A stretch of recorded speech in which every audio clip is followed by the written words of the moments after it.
Hello students, welcome in Vandana science classroom. कैसे हैं आप सभी? आई विश कि आप सभी बहुत अच्छे होंगे। तो आज हम चैप्टर 6 टिशू में एनिमल टिशू का डिस्कशन करेंगे। प्लांट टिशू को मैंने इससे पहले वाली वीडियो में आपको समझा रखा है। आपको कोई भी क्वेरी हो तो आप मुझे कमेंट कर सकते हैं। एनिमल टिशू हमारे 4 टाइप के होते हैं। First one is epithelial tissue, second one is muscular tissue, third one is connective tissue and fourth one is nervous tissue. ये हमारे 4 टाइप के एनिमल टिश्यूज़ होते हैं। जैसे हमारे प्लांट टिशू भी डिफरेंट टाइप के थे, इसी तरीके से एनिमल टिशू भी हमारे 4 डिफरेंट टाइप के होते हैं। So let's start. When we breathe, we are actually feel the movement of our chest. जब हम सांस लेते हैं तो हम फील करते हैं कि हमारे शरीर के अंदर कुछ अंदर या कुछ बाहर हो रहा है। या फिर अगर हम किसी के गले लगते हैं और अगर हम उसके कंधे तक आते हैं तो हमें उसकी हार्ट बीट भी सुनाई देती है। ये सारी मूवमेंट हम किस में देखते हैं? एनिमल्स में। ये सब आप प्लांट्स में तो नहीं देख सकते ना, कि प्लांट के पास अपना कान लगाएं और आपको उसकी हार्ट बीट सुनाई दे। The contraction and relaxation of these cells result in movement. जो भी कॉन्ट्रैक्शन और रिलैक्सेशन होता है सेल्स में, वो हमारी मूवमेंट की वजह से होता है। जैसे कि हमने पढ़ा था, प्लांट्स में जो माइटोकॉन्ड्रिया है वो क्या करती है? अपना खाना, माइटोकॉन्ड्रिया हेल्प करती है खाना बनाने में प्लांट्स की। The function of mitochondria we study earlier provide a clue to the question. इस क्वेश्चन को समझने के लिए हम आपको एक एग्जाम्पल और एक क्लू भी देते हैं, वो है माइटोकॉन्ड्रिया।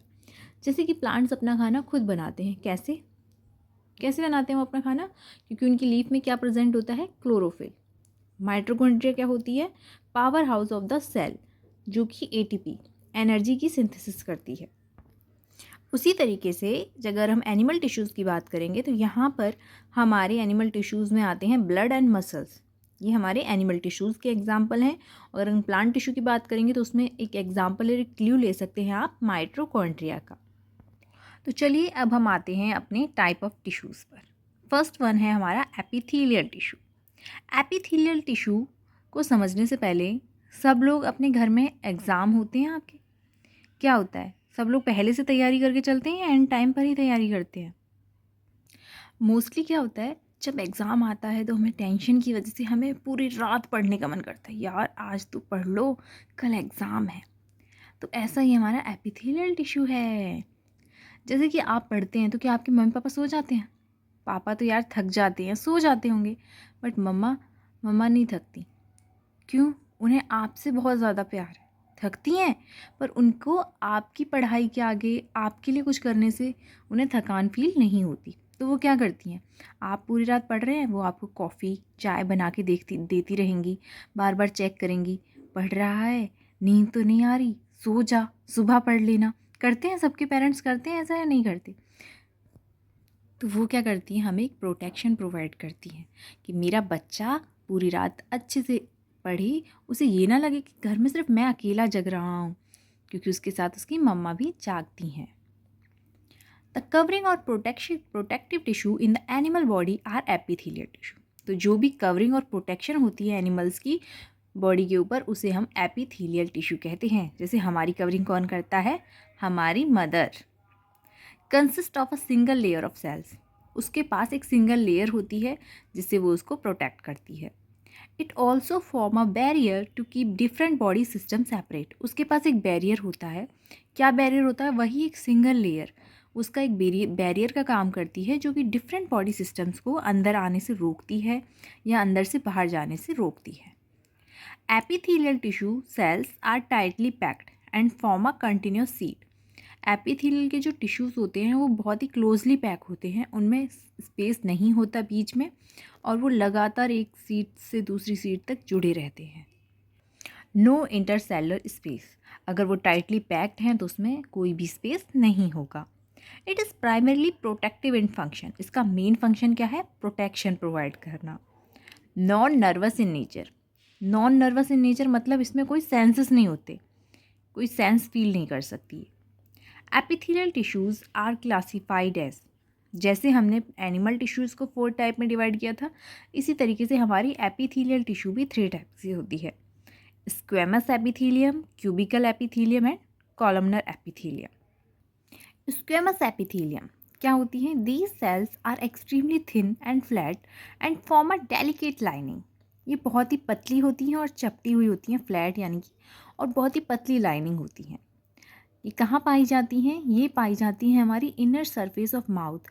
माउथ के अंदर की जो पतली सी लेयर होती है वो हमारी किससे बनी होती है? स्क्वेमस एपिथेलियम टिश्यू से।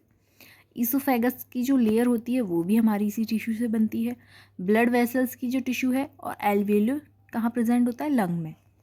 इन सब के टिश्यूज़ किससे मिलके बने होते हैं? स्क्वेमस एपिथेलियम टिश्यू से, जो बहुत ही सॉफ्ट होते हैं। आपने देखा है जब हम कभी खाना खाते हैं तो हमारी एकदम से बाइट हो जाती है, कट गई, लग गया, बहुत ही सॉफ्ट होती है क्योंकि वो। Skin epithelial cells are arranged in many layer to prevent wear and tear. जो हमारी स्किन की जो एपिथेलियल सेल होती हैं वो बहुत सारी लेयर्स में होती हैं और वो प्रिवेंट करती हैं हमें वियर एंड टीयर यानी कटे फटे से। तो जो हमारी स्किन पे जो लेयर होती है जिसे आप खींचते हैं फिर छोड़ देते हैं, इलास्टिसिटी सी होती है ना, आप अपना हैंड लो और उसके ऊपर खींचो अपनी स्किन को, क्या होता है वो एक खिंच जाती है, फिर छोड़ दोगे तो वापस सिकुड़ जाती है।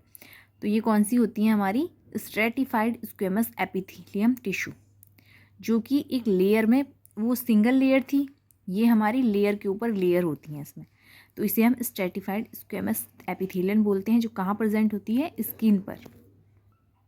देन आती है क्यूबॉइडल एपिथेलियम।